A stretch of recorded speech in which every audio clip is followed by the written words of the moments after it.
శంకవరం మండల పరిధిలోని మాసంపల్లి గ్రామంలో అసాంఘిక శక్తుల కదలికలు స్థానికులను భయభ్రాంతులు గురిచేస్తున్నాయి. ముఖ్యంగా గ్రామానికి వెళ్లే ప్రధాన రహదారి పక్కన నల్లకొండమ్మ గుడిని ఆనుకుని ఉన్న కొండపై అనుమానాస్పద వ్యక్తులు సంచరిస్తున్నట్లు సమాచారం అందుతోంది. నల్లకొండమ్మ గుడి వెనుక ఉన్న కొండపై సుమారు 150 మీటర్ల ఎత్తులో మత్తుమంది ఇచ్చే ముఠాలు లేదా అసాంఘిక శక్తులు గస్తీ చేస్తున్నట్లు స్థానికులు గమనించారు.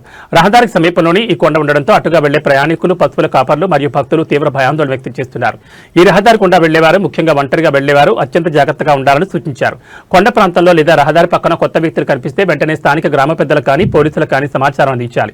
అపరిచితులు ఇచ్చే ఏ వస్తువులు కానీ ఆహార పదార్థాలు కానీ స్వీకరించొద్దని హెచ్చరిస్తున్నారు.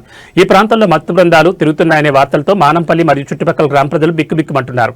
వెంటనే సంబంధిత పోలీసు అధికారులు స్పందించి కొండ ప్రాంతంలో గాలింపు చర్యలు చేపట్టాలని, పెట్రోలింగ్ పెంచి అసాంఘిక శక్తుల ఆట కట్టించాలని గ్రామస్తులు కోరుతున్నారు.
ఏది